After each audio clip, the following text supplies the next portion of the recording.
Kevin Durant. He shared the court with his new teammates. This sounds crazy to say. Draymond Green and Klay Thompson as members of the U.S. Olympic team on Monday. Durant discussing how much Russell Westbrook's play influenced his decision. No, it wasn't. I mean, obviously, coming out now I'm gone. All these reports are going to come out, but I can't really control it, but I just made a decision based on, where I want to go, man. It was simple as that. We can, think about, all the reasons and the factors, what factors in, but it's just simple. That's why I wanted to play basketball. Have you and Russ got to talk? No, not really, not in depth, but I'm sure that'll happen at some point. I hear Ramona Shelbourne's voice. She does a good job. Stop dribbling those basketballs. I can't hear anything. Coach, does Durant owe Westbrook an explanation? I've been on record as saying what I had to. And the throat clearing. Yeah, I had to get ready. As saying that I believe that Kevin Durant is such a special talent that when you're in the rarefied air that Kevin Durant lives in and has been blessed with, then you have a duty and a responsibility to keep whatever competitive power there is in the NBA the way that it should be. So I hated the fact that he decided to go to Golden State. With that being said, that's a different discussion. What this discussion is about is imagine if you and I, 6 days a week, Max and the coach, and all of a sudden I decided to go somewhere else, do something else, and I didn't call you. I didn't have the decency to say, hey, Max, this is what I'm thinking about doing. Happens all the time. It does happen. Doesn't mean that it's right. No. It's, as somebody else on the show likes to say, so disrespectful. It is. Because you're talking about the greatest 1-2 punch in the NBA in the last 5 to 10 years. These two guys average 25 to 30 points a game. We've seen what they can do individually, but together they were dynamic and one game away from the NBA Finals again.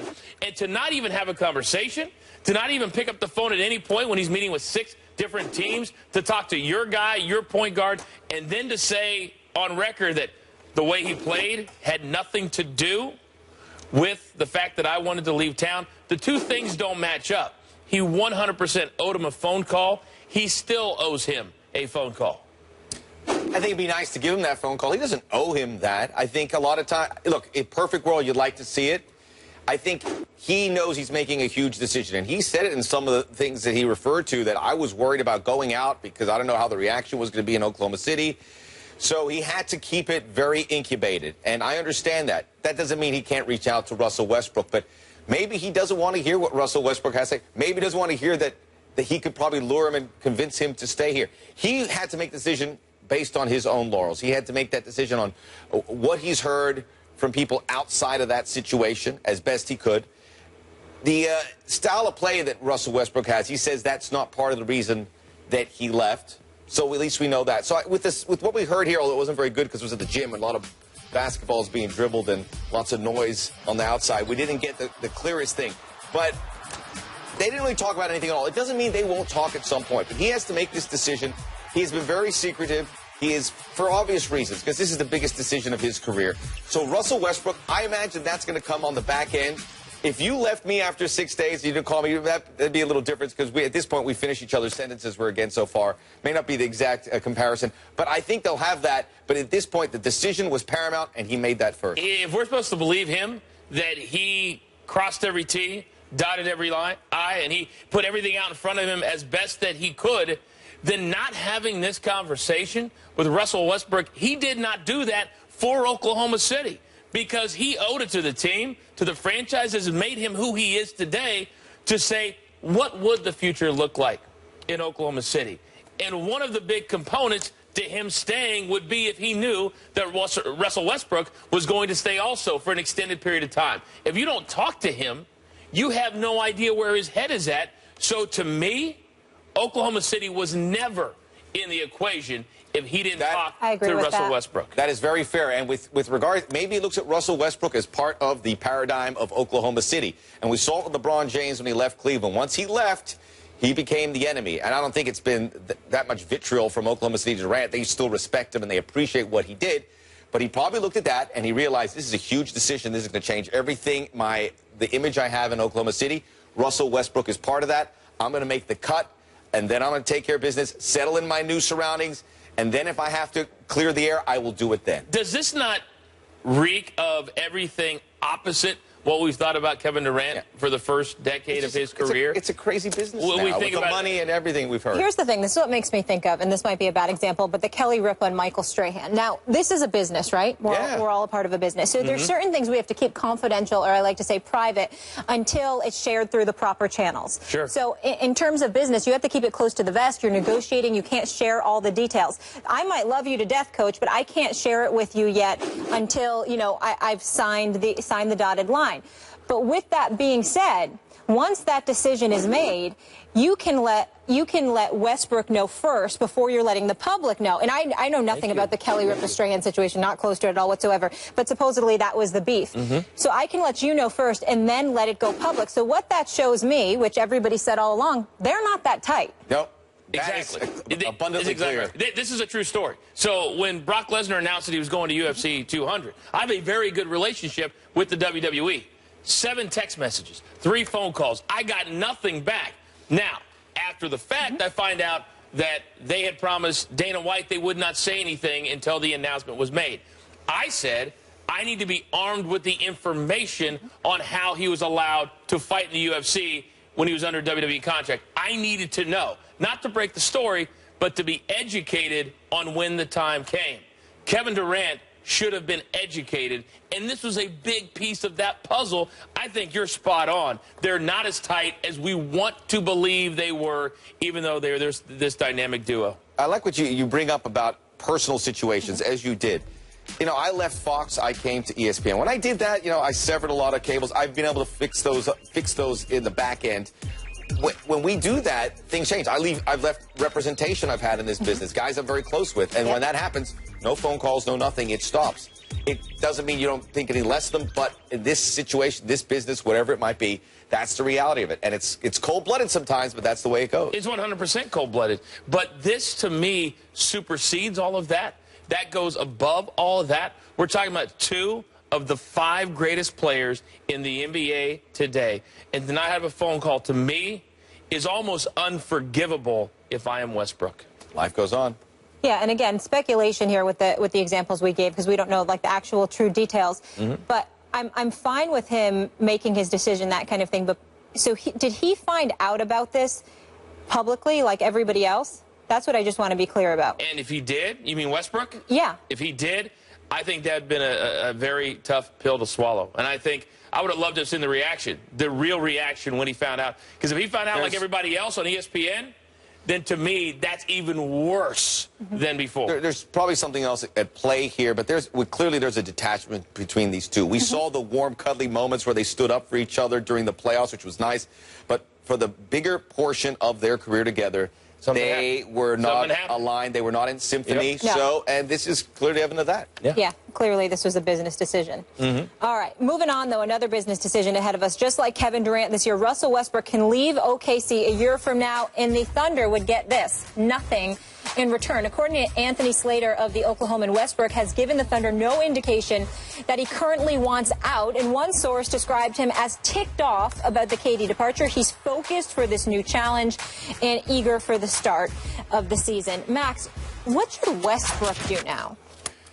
Here's a chance to be the knight in shining armor for Russell Westbrook, because we talk about Durant and Westbrook and we forget who's in the middle. This franchise, which was a win away from the NBA Finals, potentially winning the NBA Finals if you listen to Andre Iguodala. And here's a team that could be teared to shreds because of what happened first with Durant. They're already in a bad position with that. But now Russell Westbrook comes in. He's from L.A. Hey, I'm from L.A. If I was at his level, I'd love to be a Laker. I'd love to play there. Maybe the Celtics are a team you can do in there. Hey, you go to the Eastern Conference, you become that second big star in the East, get away from all those superstars in the Western Conference.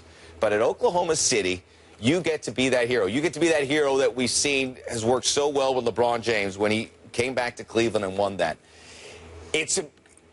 It's positive that he has said, I haven't made a decision on it yet. He hasn't ruled out Oklahoma City. But I think not only can he be the hero there, there's enough at Oklahoma City where he can be a player. Who knows what they do with this Durant money? Maybe they can be a player? They could be a player. The player. He could be a player, but they could be a player in the Western Conference. I see. The supporting cast is good. They've done well. We saw them in the postseason with Steven Adams. Now they have Victor Oladipo coming in, but there's some really good pieces there with him as a centerpiece. You need another guy there. It's not going to be a Kevin Durant, but this could be salvageable in some way, and he could be that hero. That's two good reasons to stay. The reason I love Russell Westbrook so much is that he is an emotional beast. He's a lion, heart of a lion. And he's a guy that a couple of years ago when Kevin Durant had the injury issues, who was the guy that went out there every single night seemingly with an endless amount of energy, getting triple-doubles night after night after night, almost getting the team single-handedly into the playoffs. If I'm him, I have to look at it and say, yeah, I'm ticked off. I can be the guy that you can build your franchise around. Now, maybe it's because I was born and raised in the Midwest. Maybe I was 2 hours away from Oklahoma City. But it's a great city to play in. Playing in Oklahoma where you are the show. It is the Sooners, 20 miles away, and then it's the Oklahoma City Thunder. That's it. To me, that's very conducive to wanting to be great. That's why I was shocked when KD decided to leave. And if I'm Russell Westbrook, and I'm looking at all of my options, I don't want to go to L.A. and lose. I don't want to go to L.A. just to say I can play at the Staples Center if I'm going to turn into the last 2 or 3 years for Kobe Bryant. They might be good in a couple years. Okay, you just made my point for me. They might be good in a couple of years. But I agree with the fact he should be ticked off. And when he gets ticked off and he's angry, boy, does he play great. And that's the kind of guy that I want. I want a guy that comes up every single night and wants to step on your throat. And for me, as much as I love Kevin Durant, his decision made me believe that he's not that kind of a player, and he's never going to be that kind of a player. Says he's ready for the challenge. What bigger challenge than to pick up this franchise? It's in a really tough spot. And all this time, and we saw the community outreach from Kevin Durant, we said this guy is aligned with Oklahoma City. This is the hero of the city. Well, he's no longer in Oklahoma City. We always thought Russell Westbrook would be the guy to go. When you leave a city like, you're right, when you leave a city like L.A. or New York and there's so many other things going on, people aren't as upset or they don't hang on to it for a long time. This is going to sit. Of course, any quote-unquote smaller market. Right. And I asked you the other day, we need to keep checking on his restaurant, Molly, because there's no way it stays in business because these people take this personally. They do, and they should. They put their time, effort, love, heart, soul into this guy. That's how Russell Westbrook plays. That's why, to me, they're a perfect match. And I don't care what the other options are. He's a perfect match for them. I know you guys want him to stay, but if he was to leave, what do you think's the best fit for him right now? I like the Lakers. I like the Lakers fit. Don't say it. You've got. Is this because you love L.A.? Well, I just love. Take out that he wants to play there. Take out that he wants to play there. Where's really the best place for him to go? The Los Angeles Lakers. I think he's got some good young players that he could mold. He could be the guy who leads it. This is a team on the up and up. So I think we've seen. I know it's summer league. We've seen some sparks out of D'Angelo Russell. All signs, Brandon Ingram. We saw it his year in college. He has that big man ability that I think Russell Westbrook could be in good tandem. Say that again. I want to make sure we have that on record, Molly. He literally just said, "This is a team on the up and up." With Russell Westbrook, they certainly would. Where do you go outside of Golden State and Cleveland? It's a no-win situation now. Patience and time is on your side. Spurs is obviously a very good option. I don't know. I mean, are they a team that's on the up and up? Celtics. I don't know. Yeah, I like when you have two guys. I like when you have two guys calling the shots as star players. He would be one of a three-way with Aldridge and Kawhi Leonard. I think that could be a little congested for that. So that's just why I don't think that's the ideal position. Patience here is a good spot for Russell Westbrook. You want to be in L.A., that is a big positive, and you're playing with a nice young group. I think it could end well. You bring up Boston, and the thing about Brad Stevens that a lot of people don't realize, he's very much a player's coach. And he proved it at Butler, getting the absolute most out of the talent from his squad there in college. And now that one of the best things that he did was sign that long-term contract, so he didn't have to worry about getting fired 2 years in. He signed a 6-year deal. So now if you get a Russell Westbrook to lead what is a hungry young squad with a Al Horford now inside, that's not he's not a player that needs the ball a lot, but he can certainly score 15 to 20 points a game. Horford, yeah. I think that would be a terrific fit for Westbrook. So let's be honest. That's I mean, obviously, we know Cleveland's there, but I'm just saying, in terms of getting there. You'd become the second-best team just like that. And you'd be in a city that loves their sports stars. Of course. Like I said, I was there last night. You see it. You feel it. You feel the love radiating from them onto you. Wow, I think that'd be a really, really What cool happens fit. to a guy Isaiah Thomas? Would there be probably not room for him in that group for the Boston Celtics? So you take a little bit of a step back. I don't know. I mean, that's a crowded backcourt. You got Avery Bradley as well in there. Who gets to play on that Celtics team? Last time I checked, you got to have 3 or 4. Let me throw one more angle at you. I asked you what was the best fit. If he wants a ring, what is the best fit? Where does he go? And he wants a ring. If he wants a ring, find a way to become a Cavalier. But I think realistically, is the Spurs find a way to be? But obviously, that's an impossibility. I think the Spurs is probably, for an immediate chance, the best. But I don't think it's a great chance. I think it's a better chance than most. But I err on the side of finding somewhere you can grow with that team. Best chance, you stay in Oklahoma City. They've got a lot of still nice young talent. And we forget they made that team better with the trade before KD decided to leave. They're not that bad of a team. Not as good without him, but to me, for him, that's the best option I believe he has to try and win a championship. So you're both Team OKC right now. Yeah, I think there's a lot of guys that work for him on that team. They'll say, we'll do the dirty work for you. We'll clean up some messes here. We'll get you second, third shots if we can. Nick Collison. And that is a real positive for a guy like Russell Westbrook. But then again, they're going to take a dip. It's still a good playoff team, a 4-5 team in the West. All right, we'll leave it there. Coming up next.